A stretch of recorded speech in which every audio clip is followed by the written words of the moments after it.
आणि त्यांनी एवढे पैसे जास्त देऊन टाकले, दुप्पट देऊन टाकले. तो दगड घेतला आणि रस्त्यातच येताना महाराज झाला असं, तो दगड पूर्ववत झाला. म्हणजे सोन्याचा दगड साधा झालं असं. त्यांनी सुखाचा व्यवहार, सुख वाटलं त्याला की आता मला दगड मिळणार, सोन्याचा दगड मिळणार. त्याच्यात त्यांनी काय केलं, डबल पैसे देऊन बसला आणि झालं काय शेवटी, लाभ दुःखाचा झाला. विठ्ठला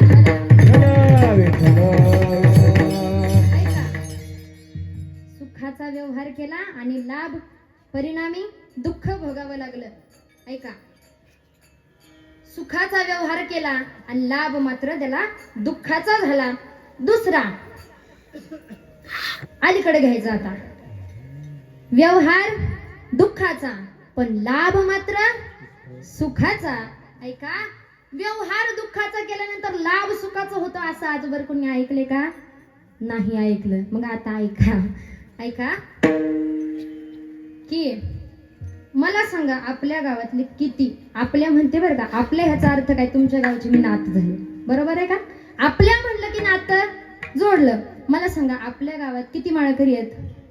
लवकर सांगा, आपल्याला वेळ नाही, लवकर सांगा किती माळकरी आहेत? तुम्हाला काही स्टेजवर नाही हाणणार. किती माळकरी आहेत आपल्या गावात? बऱ्यापैकी. प्रथम माईकच्या कडला येते जरा. 100. ओ 100. वा वा वा, स्वतःसाठी टाळ्या वाजवा. ऐका, 100 माळकरी आहेत. मला सांगा, जे माळकरी आधी नव्हते, जे माळकरी आधी नव्हते आणि आता झालेत, मला सांगा ते एका दिवसात झालेत का हो? काहीतरी त्यांच्या सवयी, आता मी त्या सवयी गादीवर सांगणं योग्य नाही, काहीतरी त्यांच्या सवयी असतील, खानपान असेल किंवा पिण्याच्या बाबतीत थम्सअप वगैरे काय असं वेगळं, म्हणजे बाहेरचं, सध्या माळकरी जास्त बाहेरचं खात नाही. ऐका ऐका, तर अशा काही सवयी असतात. त्याच्यासाठी त्यांनी काय केलंय, माळ्यासाठी काय केलाय, त्याग केलाय. बरोबर आहे का? लगेच लगेच झालाय का? नाही. खरं सांगायला गेलं तर शास्त्र सांगतं 21 दिवस त्या माणसाला त्या पदार्थाची, त्या पेयाची, त्या वस्तूची आठवण येत असते. किती दिवस? 21 दिवस. 21 दिवस झाले की तिथून पुढे माणूस त्याच्या नाद लागत नाही. मग ऐका, माझा सांगण्याचा उद्देश एवढाच आहे. पहिल्यांदा माळ घातल्यानंतर हे बघा, माणसं बोलतील, गंध लावला, माणसं बोलतील, माळ घातल्या म्हणतात लय बुवाचा आव्हान हे लागलं, तुम्हाला काय, आम्हाला बी सोडित नाहीत. लय बोलतात महाराज, लय बोलतात. पण एक ध्यानात ठेवा, आपल्याला, आपण दुःख सहन करतोय कशासाठी? माळ टिकवण्यासाठी. पुन्हा हीच लोक काय म्हणणार आहे माहितीये का, ज्यावेळेस तुम्ही माळ काढाल ना त्यावेळेस हीच लोक म्हणणार आहे, काय 2-4 दिवस बुवा पण लावलं, गेलं सगळं पाण्यात. बरं ते जाऊ द्या, आपण काय सांगत होतो, दुःखाचा व्यवहार आणि सुखाचा लाभ. महाराज ह्या हरिनामात आल्यानंतर त्या विठ्ठल रूपी नामाचा रस घेताना इतका त्रास होईल महाराज, इतका त्रास होईल की गल्लीतले म्हणा, गावातले म्हणा, काय वस्तीतले म्हणा, कुत्रे भू भू भू भू भुकल्याशिवाय राहत नाही असं मी म्हणत बरं का. माझा तो अधिकार नाही असं मी म्हणत नाही, हे असं महाराज म्हणतात. सांगाल तुम्हाला, ऐका. महाराज म्हणले, या परमार्थात आल्यानंतर जेवढी काही माणसं तुम्हाला त्रास देतात ना, ती एका पिसाळलेल्या श्वानासारखी असतात बरं का. कशासारखे असतात? दुर्जनाचे भय धरावे त्यापरी,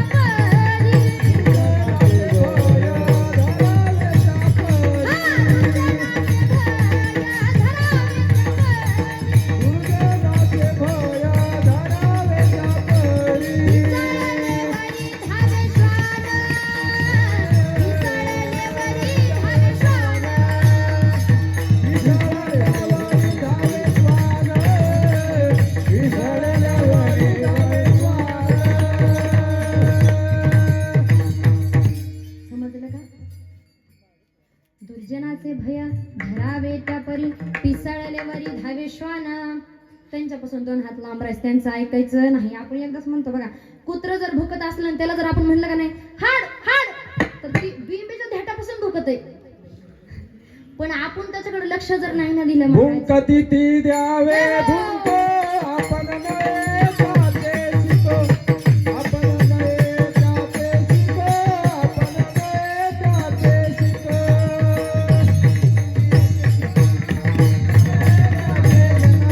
आपण नये जाते आपण नये जाते भुंकती ती द्यावे भुंको आपण नये जाते शिको आपण नये जाते शिको आपण नये जाते शिको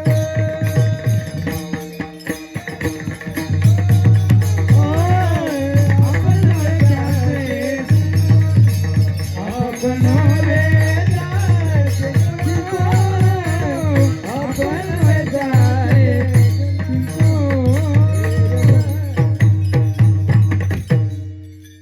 भुंकते ते द्यावे भुंको आपण नये त्याचे शिको. भुंकणं हे कुत्र्याला चांगलं शोभून दिसत. विठ्ठला विठ्ठला. ऐका, महाराज म्हणतायत की दुःखाचा व्यवहार आणि सुखाचा लाभ हा कसा काय. ऐका, ब्रह्मरसाचा काढा घेताना तुम्हाला आम्हाला त्रास होणार आहे महाराज, पण अख्खं जीवन हे अमृतासारखं जाणार आहे. ब्रह्मरस घेई काढा ब्रह्मरस घेई काढा ब्रह्मरस घेई काढा ब्रह्मरस घेई काढा जेने पीडा वारेल जेने पीडा वारेल पथे राम विठोबाचे पथे राम विठोबाचे जेने पीडा जेने पीडा जेने पीडा वारेल जेने पीडा जेने पीडा जेने पीडा वारेल पथे राम विठोबाचे पथे राम विठोबाचे विठोबाचे किंवा जिव्हे गोड तीन अक्षरांचा रस जिव्हे गोड तीन अक्षरांचा रस जिव्हे गोड तीन अक्षरांचा रस जिव्हे गोड तीन अमृत जयास ठीक पुढे अमृत जयास ठीक पुढे जिव्हे गोड तीन अक्षरांचा रस जिव्हे गोड तीन अक्षरांचा रस अक्षरांचा रस अक्षरांचा रस जिव्हे गोड तीन जिव्हे गोड तीन अक्षरांचा रस अमृत जयास फिके पुढे असा रस ग्रहण करायला सुद्धा ताकदवान माणसाची गरज आहे. तुम्ही आता तुमच्या गावात आहे का नाही आम्हाला माहिती नाही, पण आमच्या गावात खरं सांगतो माळकराला इतकी नावं ठेवतात. पण एक ध्यानात ठेवा, जो माळकरी आहे ना त्याच्यासारखा ताकदवान कोणी नाही. त्याच्यासारखा ताकदवान कोणी नाही. नाद नाही करायचं बाबा त्यांचा. ऐका, मग असंच दुसरा विकल्प बघत होतो आपण. दुसरा विकल्प असा की दुःखाचा व्यवहार आणि सुखाचा लाभ. दुःख होतंय नाम घेताना, पण एक तत्व नाम दृढ धरी मना हरीसी करुणा येईल तुझी. तरी सुद्धा जर नाम घेतलं तर हरीला करुणा तुझी येणार आहे. ऐका, तिसरा विकल्प असा, व्यवहारही दुःखाचा आणि लाभही दुःखाचा. ऐका, हिरण्यकश्यपू सगळ्यांना माहिती बरोबर, ओळख करून द्यायची काय गरज नाही. माझी त्यांची ओळख नव्हती. ऐका, हिरण्यकश्यपू ज्यावेळेस श्री प्रल्हादाला त्रास देत होते, काय त्रास देत होते, तेलात टाकलं, कड्यावरून ढकलून दिलं महाराज, अनेक प्रकारचा त्रास त्यांना दिला, पण त्यांचं भजन काही थांबलं नाही. एकच नारायण श्रीमान नारायण, नारायण श्रीमान नारायण, एक नाम त्यांनी मनामध्ये घेतलं. पण बाप असा निवडला की नाव घेऊन दे देवाचे, ऐसे ब्रीद हिरण्यकश्यपूचे. हिरण्यकश्यपूचं काय ब्रीद होतं की या पृथ्वी तलावर मी एकटाच देव आहे, दुसऱ्या देवाचं नाव घ्यायचं नाही असं सांगितलं. पण मुलाला गोडी लागली होती. नारायण नारायण नारायण नारायण नारायण गोडी लागली होती. एके दिवशी असं झालं, बोलता बोलता हिरण्यकश्यपूनी जोरात कुणाला, मुलाला म्हणले, काय सारखा नारायण नारायण करत असतो, आहे तरी कुठं तुझा नारायण? मी बघ, मला सगळे देव म्हणून पुजतात, मी तुमच्यासोबत बोलतो तरी सगळ्यांसोबत बोलतो, सगळ्यांना मी पाहतो, सगळे मला पाहतात, तुझा नारायण कुणाला बघतो, कुणाला पाहतो, तुझा नारायण भेटतो का तरी? काय सारखा नारायण नारायण करत असतो, आहे तरी कुठं तुझा नारायण? मला ते तरी सांग. असं म्हटल्यानंतर प्रल्हादाने मोठ्या आवाजात पित्याला सांगितलं, बाबा तुम्हाला जर बघायचं ना माझा नारायण, आत्ता आत्ता तुम्हाला माझा नारायण दाखवेल. बाबा म्हणले, आहे का या खांबात तुझा नारायण? निर्जीव खांबात तुझा नारायण आहे का? असेल तर बोलव त्याला. असं बोलल्यानंतर प्रल्हादाने काय केलं, प्रल्हाद जरा नाराज झाले. आता बापाला उलट बोलायची वेळ आली महाराज, आता काय करावं? प्रल्हाद चिंतित झाले आणि प्रल्हादाने उत्तर दिलं, बाबा हा ह्या खांबात माझा नारायण. झालं असं, त्या हिरण्यकश्यपूने माग पुढं न बघता काय केलं, त्या स्तंभावर अशी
इतिहास साक्षीला आहे. ज्या वेळेस भक्तावर कोणती संकट येतील, मग ती छोटी असो किंवा मोठी असो, भगवंत त्या वेळेला धावून गेलेला आहे महाराज. पडता जड भारी, देवाचं नाव घेतलं ना, पडता जड भारी दासी आठवा हरी, मग तो होऊन दिशीन.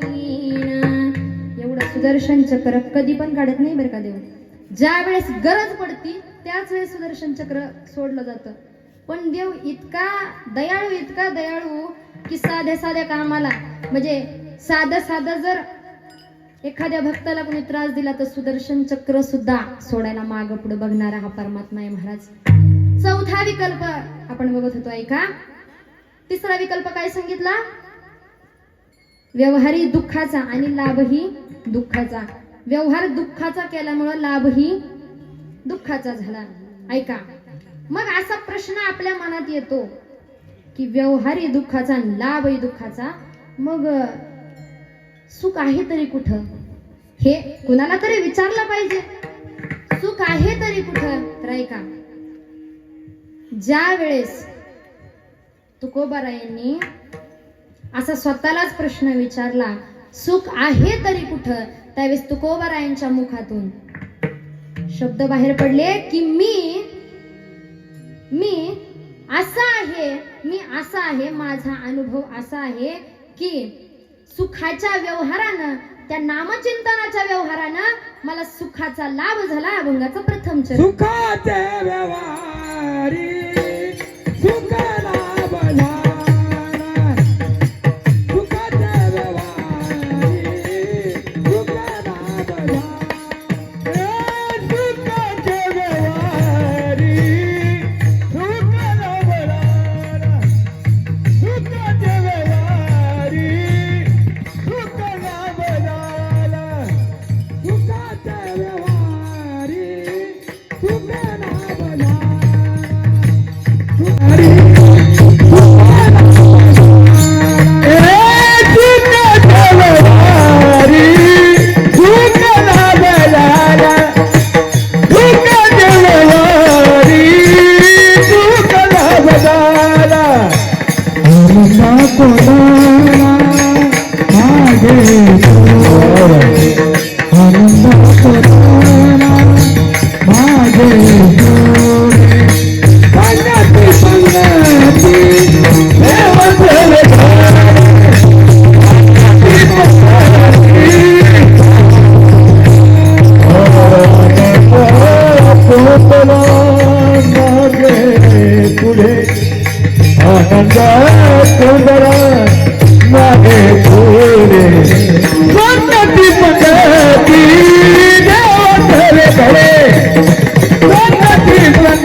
सुखाचे व्यवहारी सुख लाभ झाला. आनंद कोंदला. मागे पुढे झाला तो परिणाम काय? पुढेही आनंद आणि मागेही आनंद. पण हे कुणामुळं? ज्यांना विचारलं की सुख सुख सुख सुख आहे तरी कुठं सांगा, त्यावेळेस नामदेवराय सांगतात, भीमातिरी वसविले नगर.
नाचत जाऊ त्याच्या गावार खेळ्या, सुख देईल विसारी.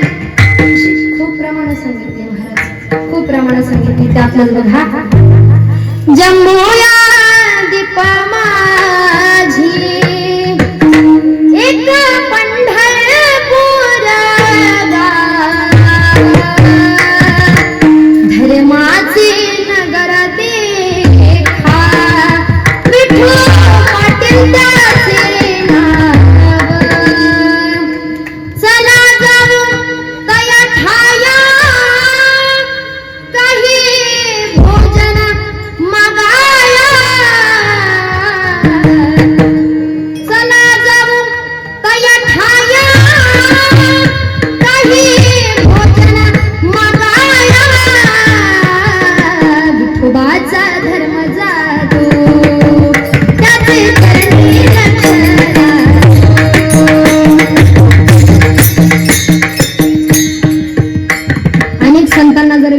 बघा संत म्हणतायत मृदू मधुर मधुर वाजवितो वेणू सावळा नंदनू नंदाचा सावळा नंदनू नंदाचा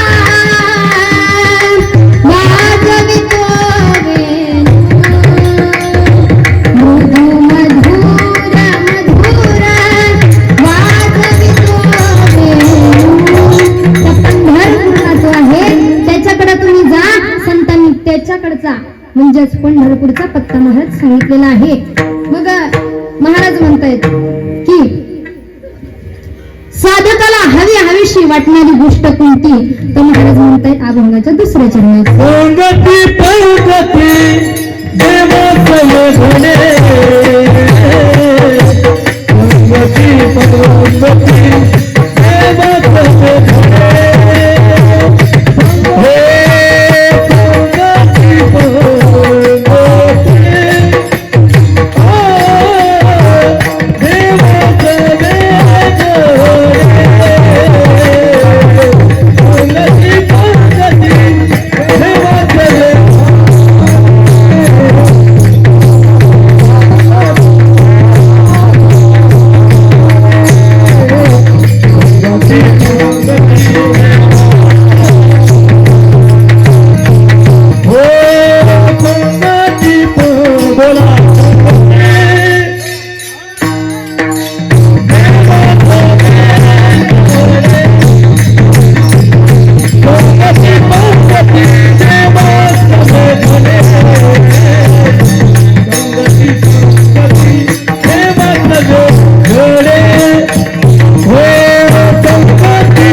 आमच्या महाराजासाठी टाळ्या वाजवा आधी.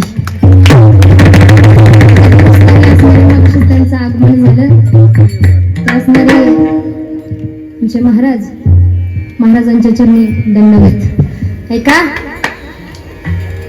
महाराज सांगतात संगती पंगती देवास वेगळी नित्य नित्य जोडे त्याची साचा.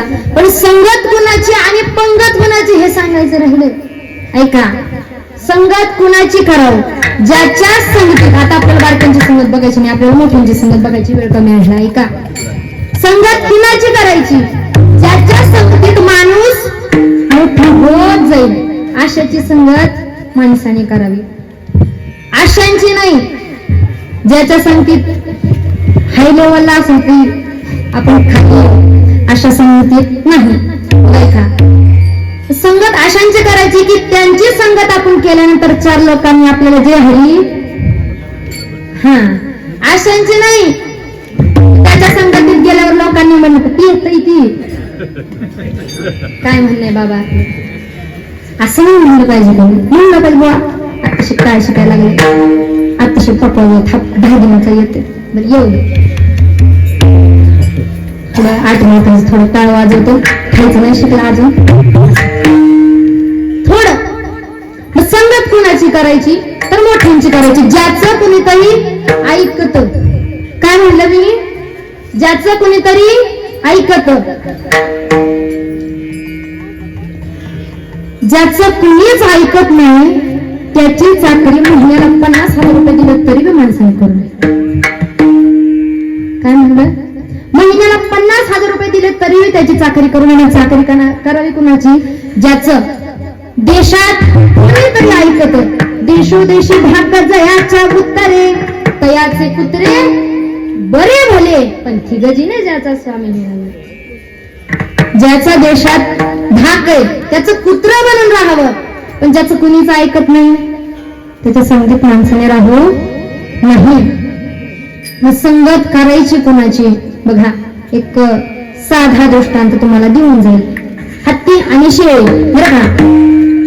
हत्ती शरीराने मोठा असतो, शेळी शरीराने लहान असते. हत्तीची उंची भरपूर, शेळीची उंची ठिंगी असते. ऐका, मग झालं असं, हत्तीची आणि शेळीची झाली मैत्री. हत्ती सोंडेने तो गवत घ्यायचा आणि शेळीला द्यायचा, बरं का. आणि शेळी ती गवत खायची. पुढे जाता जाता असं झालं, शेळीचे लागले पाय दुखायला महाराज. शेळीचे पाय दुखायला लागले आणि शेळीची जात कशी असते तुम्हाला सांगायची गरज, एखादच बघत नाही, सोमवार बघत नाही, बरोबर आहे का. चतुर्थी बघत, शेळीचं म्हणत होते मी, तुम्ही दुसरी का गेलात केवळ, शेळीचं म्हणत होते. तर झालं असं, त्या शेळीला त्या हत्तीने म्हटलं डोक्यावर, म्हणलं शेळी ताई तुझे पाय दुखतात ना, आता तू काय कर, तू डोक्यावर बस, तू डोक्यावर बस असं म्हणलं. तर शेळीला डोक्यावर घेतलं आणि जसं जसं पुढं जात जाऊन जसं जसं झाडं येत जातील तसं तसं त्या शेळीने काय केलं, झाड आलं की खापा, झाड आलं की खापा. त्याच्यामुळे काय झालं, तिला लाभ झाला. मग असंच आहे, संगत आपण जर मोठ्याची केली ना तर आपल्याला लाभही तसाच होतो. कसा, ऐका.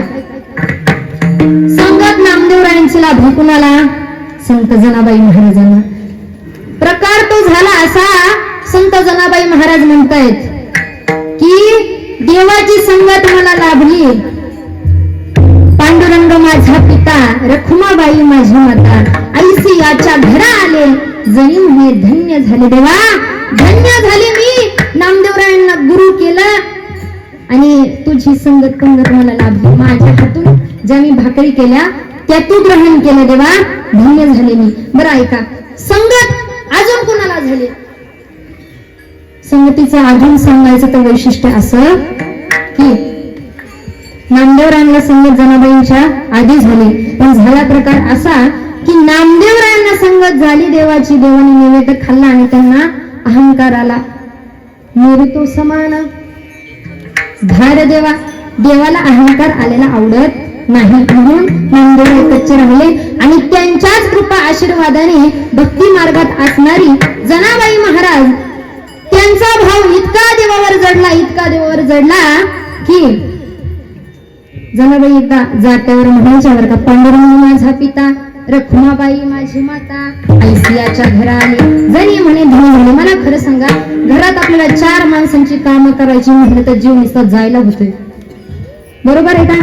15 माणसांची कामं करून सुद्धा हरी तुझे नाम गायी न अखंड, यावी न पाखंड नेणे काही, देवा तुझं नाम मी अखंड गाईन, काय दळिता कांडिता तुझं गायी न अनंता, देवा तुझं नाव घे. मग महाराज तीच या रंगात सांगतायत की संगती पंगती देवासन घडे, पण कशामुळं की नाम संकीर्तनाचा मी सुखकारक व्यवहार केला आणि त्या व्यवहारामुळे मला सुखाचा लाभ झाला.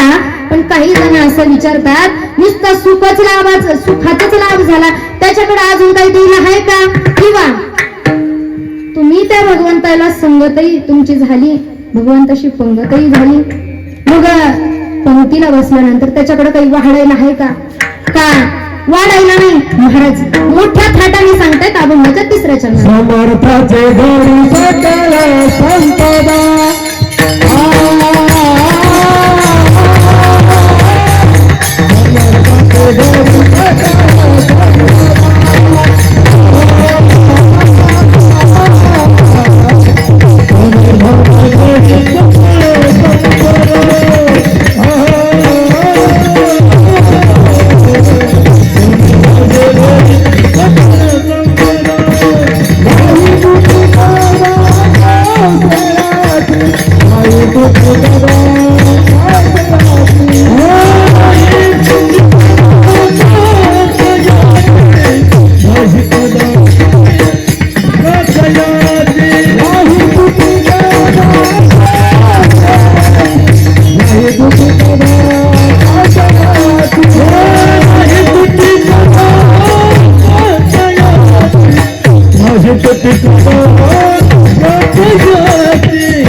आमच्यासारखा नाही महाराज, आमच्यासारखा नाही.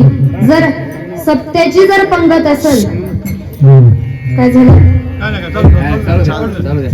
सत्याची जर पंगत असेल, एकदा मी ठेवा बरं का. म्हणजे जिथं आम्ही जामखेडला कीर्तनाला गेलो होतो तिथला एक अनुभव म्हणा. थोडक्यात साधा वारकरी जर असला ना, त्याला काय म्हणले, म्हणजे कोण आहे?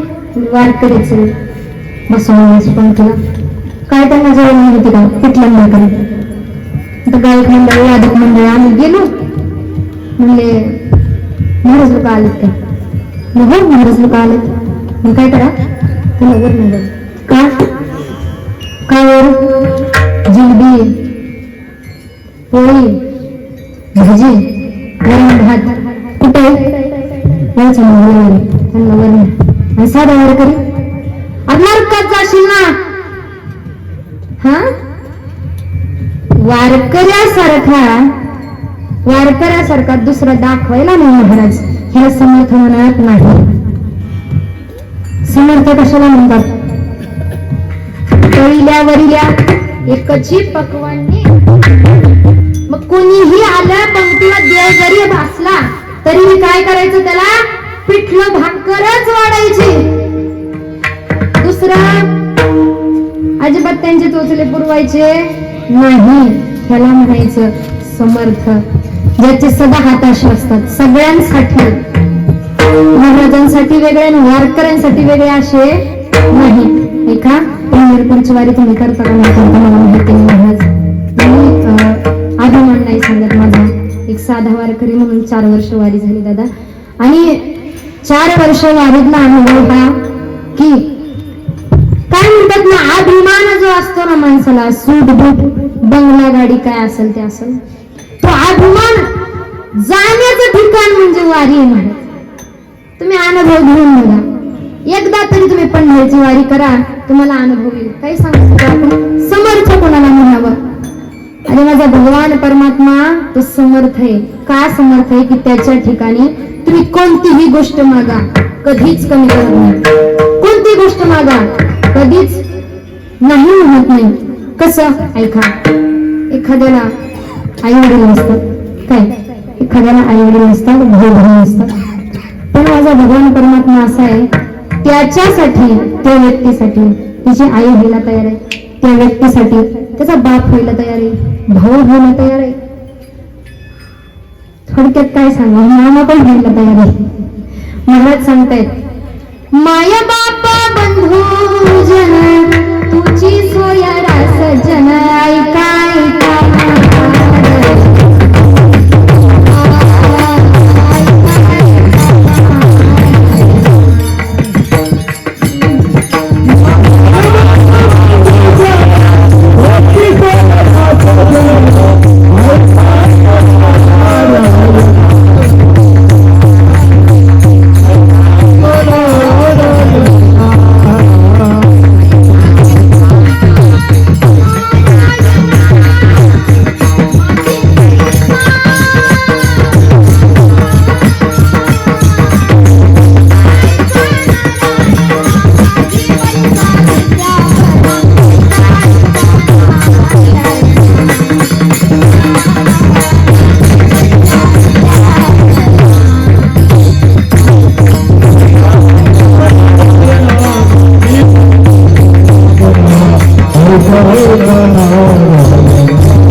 देवा, ही जी नाती असतात ना, नाती ती गोत्यात घालणारी आहेत. गोत्यात आणणाऱ्या नात्यांना पोत्यात घालून हा हे चुकलं का? नाही चुकलं. ऐका अनुभवाचे बोल. नाती गोती ही अशी आहेत महाराज, कधी ना कधी दगा देणार आहे. पण एक सांगू का, त्या भगवान परमात्म्याशी जर तुम्ही नातं जोडलं ना, तर भगवान परमात्म्याशी कोणताही प्रसंग येऊ द्या, कोणताही प्रसंग येऊ द्या, पण तुम्हाला कधी तो अंतर देणार नाही. ऐका, समर्थाचे घरी सकळ संपदा हित होतो आपण. समर्थ कोणाला म्हणावं की ज्याच्याकडं कोणत्याच गोष्टीची कमतरता नाही. आता एक आपण पाहिलं काय, देव नाती सुद्धा कमी करत नाही, नात्याची कमतरता कमी करत नाही. बरं ऐका, सगळ्यात पहिल्यांदा देवानी नातं. आता मला सांगा, पुरुष कोणताही असू द्या, बरं का, पुरुष कोणताही असू द्या, तो आपल्या मुलीसाठी, तुमची नात म्हणून ऐका बरं का, आपल्या मुलीसाठी कधी साडी नेसू शकतो का? नेसू शकतो का? नाही. माझ्या भगवान परमात्म्याने जनाबाईसाठी विठाबाई झाला.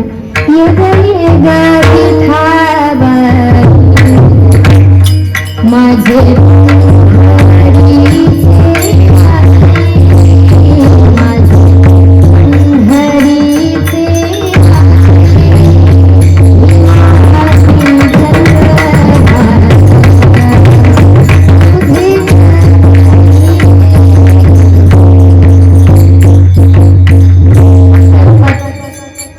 देवानी साडे नेसले महाराज. देवानी तिथं कोणतं नातं? बाई होऊन गेला, जगाचा मालक त्या जनाबाईसाठी. मला सांगा, भक्ती त्यांनी केली. संत स्वरूपाला जाण्या अगोदर, संत गादीला जाण्या अगोदर म्हणा, थोडक्यात माणसंच होती की हो, बरोबर आहे का? माणसंच होती. पण त्यांना कळालं, खऱ्या सुखाची चव कळाली, आणि मग त्यांनी सुखाचा व्यवहार कसा, कधी, कसा करायचा आणि कुठे करायचा हे संतांच्या चरणाजवळ गेल्यानंतर त्यांना कळालं. म्हणून त्यांचं काय झालं, संगती पंगती देवा सवे घडे, नित्य नित्य जोडे तेची साच. महाराज सांगतायत की ऐका, जगात समर्थ नाही झाले. इतके समर्थ झाले की माझी पाची बोट तुपात आहेत. पण एक ध्यानात ठेवा महाराज, ते खंडित असणार आहे. खंडित कशाला म्हणतात? कधी ना कधी कुणाची ना कुणाची गरज लागते त्याला खंडित म्हणतात. आणि अखंडित कशाला म्हणतात? अखंडित कशाला म्हणतात? की ज्याचा कधी खंड होत नाही. रंतम वच्मी सत्यम वच्मी, ज्याचा कधी खंड होत नाही त्याला अखंडित असं म्हणतात. आणि ज्याचा खंड होतो त्याला काय म्हणतात? खंडित म्हणतात. आता मला सांगा, संसारातलं सुख येतं जातं का सुखच राहत? कधी भांडणं, कधी तर घरात गुळाचेच लाडू, बरोबर आहे? कधी कडू पाणी. तुमच्या घरात काय? विठाला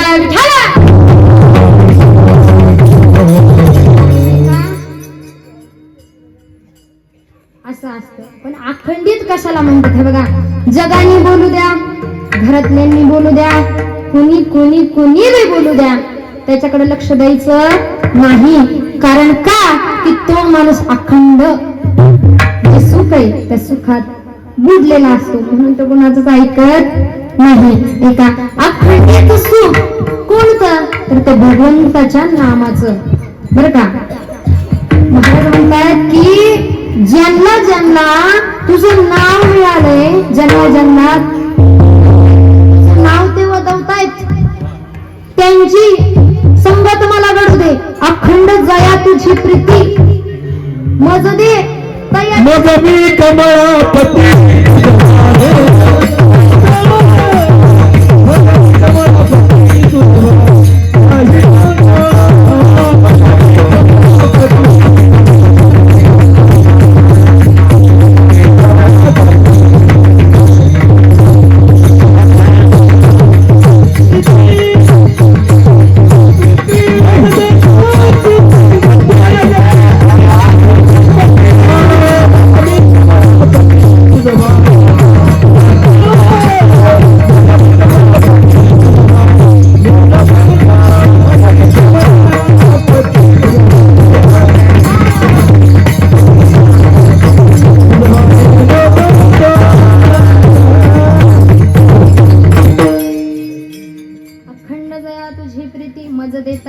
संगती मग मी कमळापती तुझवा नीलो कंटाळा.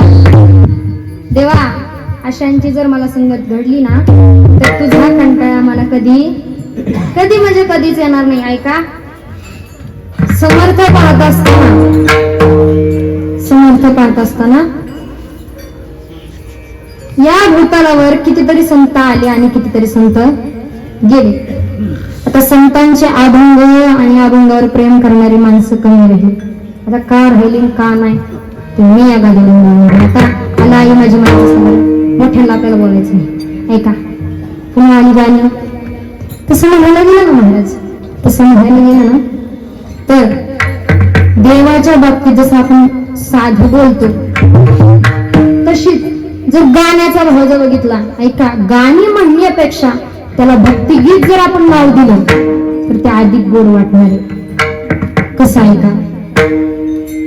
भक्तिगीत जर नाव दिलं तर ते इतकं गोड वाटणार आहे की ते तुकोबारायांच्या अभंगाच्या प्रमाणावर, प्रत्येक प्रमाणावर म्हणा, ते बसलं जाणार आहे. तुकोबाराय सांगतायत की अशी काही लोक आहेत समाजामध्ये, अशी काही लोक आहेत समाजामध्ये की देवाचं नाव सोडून दुसऱ्याच नाव घेतात. महाराज, देवाचं नाव सोडून दुसऱ्याच नाव घेतात. पण ती नरकाला जाणार आहे बरं का? असं नाही महाराज म्हणतात, ती नरकाला गेल्याशिवाय राहणार नाही. ऐका, मग समर्थ सांगत असताना एक असा विचार मनामध्ये येतो की जो भगवान परमात्मा तुम्हाला आम्हाला सगळं देणार आहे त्याच्याकडे आपण का जात नाही? का जात नाही? आज मला वाटतंय थोडक्यात ना कीर्तनकार ताई असल्यामुळे थोडक्यात आज मला वाटतं जास्त गर्दी दिसते, नाही तर सप्ताह संपत आलाय म्हणून का होईना जास्त गर्दी दिसते. का दररोजच असते? वा वा वा, स्वतः सगळीच टाळ्या वाजवा.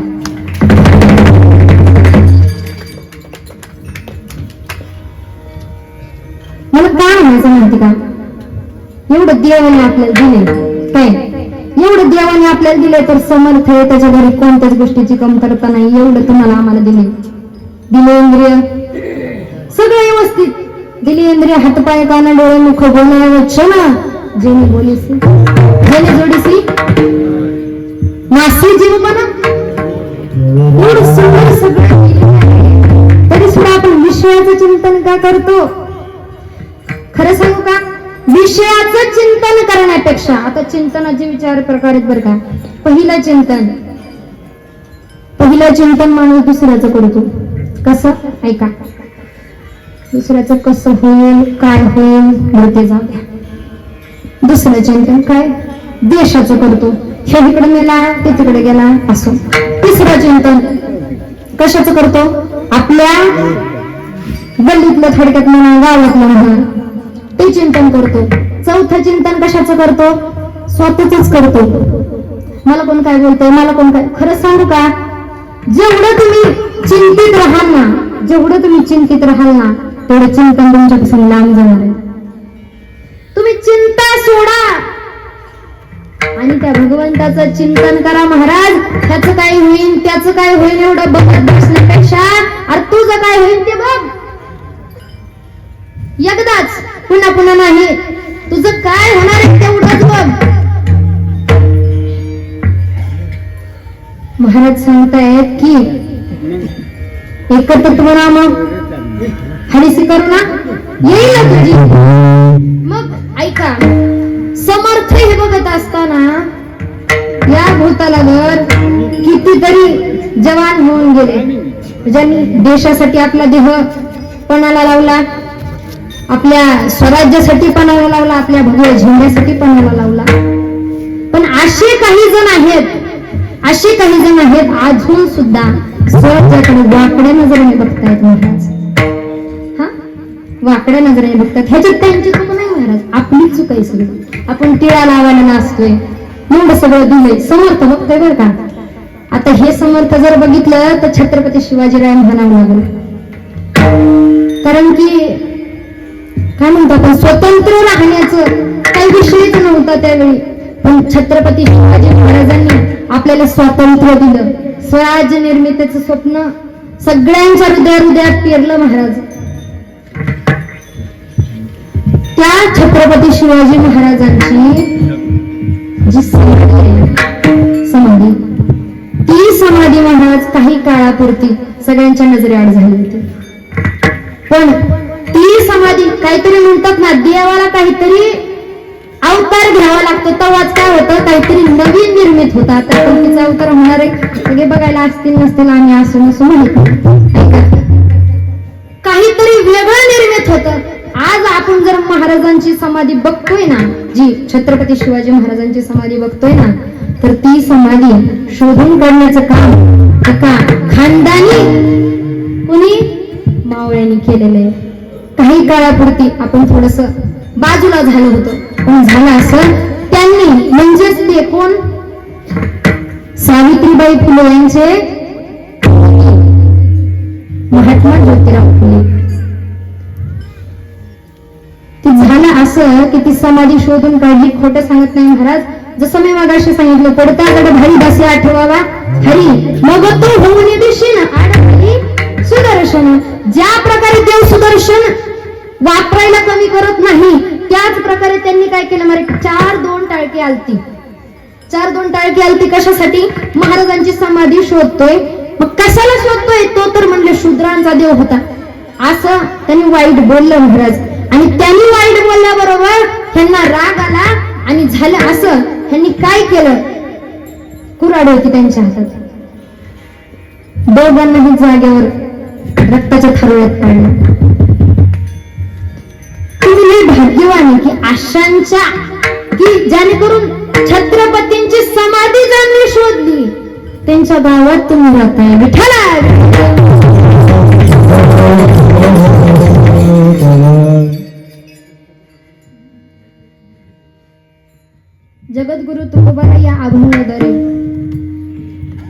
जाता जाता सांगतायत की त्या भगवान परमात्म्याकडे कोणत्याच गोष्टीची कमतरता नसून त्याच्या पोटी इतकी जागा आहे, इतका लाभ आहे अभंगाच्या चौथ्या चरणात.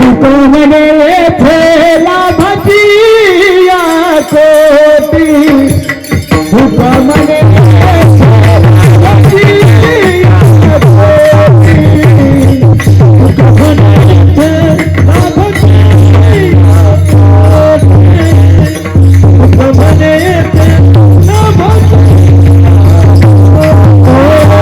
तुका म्हणे येथे लाभाची या कोटी तुका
चालू असतो आपला अखंड हरिनाम सप्ताह वर्ष 18. आजची कीर्तन सेवा हरिभक्तपरायण साक्षीताई महाराज पवार खामगाव महाराजांचं अतिशय सुंदर असं कीर्तन या ठिकाणी झालं. त्याबद्दल मी समस्त ग्रामस्थांच्या वतीनं, सप्ताह कमिटीच्या वतीनं आणि श्रीराम भजनी मंडळ अनोड यांच्या वतीनं त्यांना मनापासून धन्यवाद देतो आणि त्यांचं आभार मानतो. आजचे जे कीर्तनाचं सौजन्य आहे श्री आपलं कैलासवासी बबन बाबूजी होले यांच्या स्मरणार्थ मातोश्री हॉटेलचे आप्पा आणि अनिल बबन होले यांच्या या दोघांच्या संयुक्ताने या ठिकाणी ताईंचं कीर्तन होतं. तर ताईंचं या ठिकाणी सन्मान करण्यासाठी मी मातोश्री हॉटेलचे मालक आप्पा यांना विनंती करतो की या ठिकाणी येऊन ताईंचा श्रीफळ देऊन सन्मान करावा, शाल श्रीफळ देऊन सन्मान करावा. या चला या पुढे.